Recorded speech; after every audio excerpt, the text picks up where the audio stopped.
Okay, I'm going to do 6.3 and 6.4 here in the same video just because they're very short and I honestly don't really like them as much as the rest of Chapter 6 stuff. There's a lot of cool math that goes on behind the scenes of these, and it would be something that I would show you guys in class, but it wouldn't be pertinent to the test. So I'm just going to kind of gloss over them and just kind of show you through the book. 6.3 is all about arc length, and you have to be careful about the word arc length because I know in the past in geometry or in trigonometry, you probably only thought of arc length as the distance along the outside of a circle, but that's not always the case. Arc length is the distance along any kind of smooth curve. Now, when we talk about a smooth curve, we're talking about a curve that can be drawn without any breaks to it. And then it's also kind of like there's no sharp turns to it as well. Like it's just fluid curves, I guess I could say. Okay. So what we want to do is let's say that we had this as our function and we want to find the length of this function from A to B here. And the book's kind of giving it away a little bit with this picture, but we're going to do the same thing that we always do. We're going to partition the x-axis here into indifferent partitions. And we're going to estimate the length of the curve using a bunch of tiny straight lines.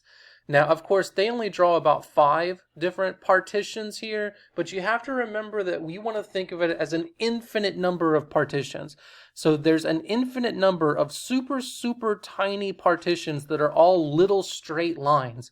And I hope you can realize that with an infinite number of partitions, those straight lines are going to approximate the actual arc length perfectly.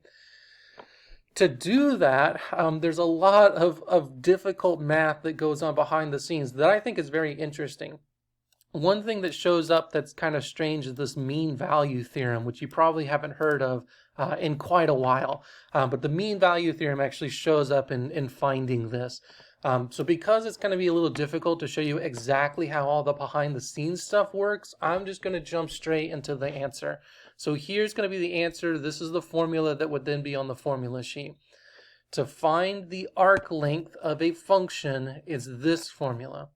The length is the integral from a to b of the square root of 1 plus the derivative of a function squared dx. And you can also do dy as well if it's easier to define the function with respect to y instead of with respect to x. Let's go ahead and do this first example here.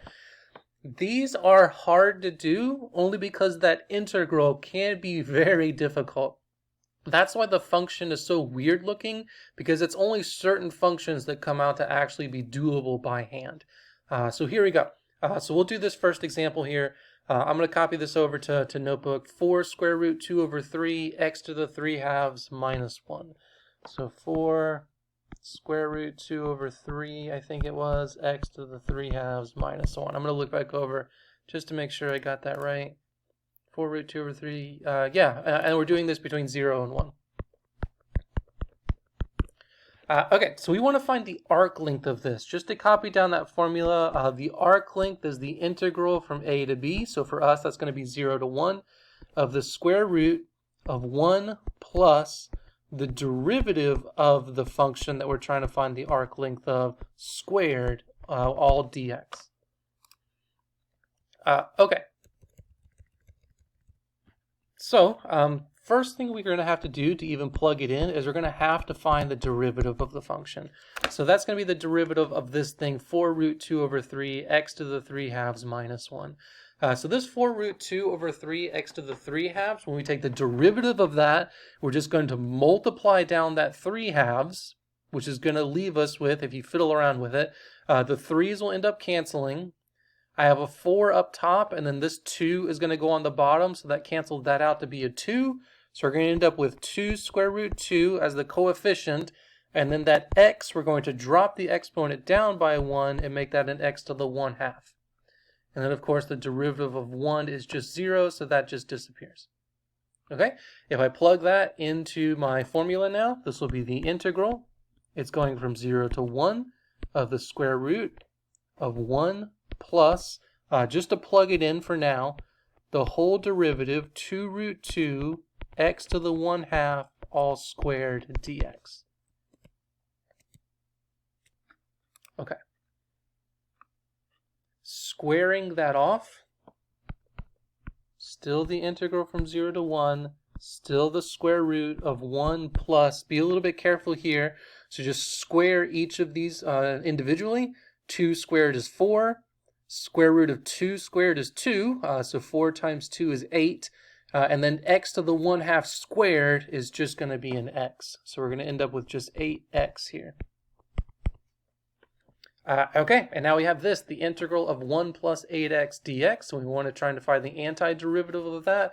That's going to be something that we haven't done too much so far, but we're going to be doing it all the time for the rest of the semester. This is going to be a u substitution. So we're going to let u be that inside there, that 1 plus 8x, which means that du is going to be the differential of this, or the derivative of that, just 8 dx. All right, so I think I did talk about this in another video, but I do this my way. If you have a different way of doing the u substitution, that's fine. There's no 8 anywhere in here. I only have the dx, so I'm going to solve for that dx by dividing that 8 over to the other side, writing that as 1/8 du is equal to dx. Then I can substitute everything in. Okay, so this is going to be, my limits have changed, right? Because I'm changing variables from x to u. So it's no longer the integral from 0 to 1. It's whatever that would be in u's. I just don't really feel like finding it. You could if you want to. But now we're going to have the square root of u, and that's going to be times dx, where dx is 1/8 du. You can pull the 1/8 out. That's really a u to the 1/2, and we can go ahead and find the antiderivative of that. So u to the 1/2, we're going to raise up by 1 to be u to the 3/2, but then we divide by that exponent, and dividing by 3/2 is the same thing as multiplying by 2/3. Now I'm going to substitute back in the u. Remember, the u from up top here was 1 plus 8x. So now it's going to be... I'll go ahead and multiply the 1/8 and the 2/3 together as well. 1/8 times 2/3 is 1/12. Okay, and then it's that u, which is 1 plus 8x, all to the 3/2. And then we're evaluating this now in the limits of x from 0 to 1. If I plug 1 into this, that's going to be 1 plus 8, which is 9. 9 to the 3/2 is 27, divided by 12, 27/12. Minus, if I plug 0 into this, that's just going to be a 1 here to the 3/2, which is just 1, divided by 12, so 1/12. So in total we get 26/12, which simplifies down to be 13/6. That is going to be the length of this function from 0 to 1. Okay, cool. Let's see how long this video is so far. I was talking, I didn't realize it paused. I'm probably going to end the video here, and I'll just make a separate video for section 4 here. Section 4 will be just as short as this one is.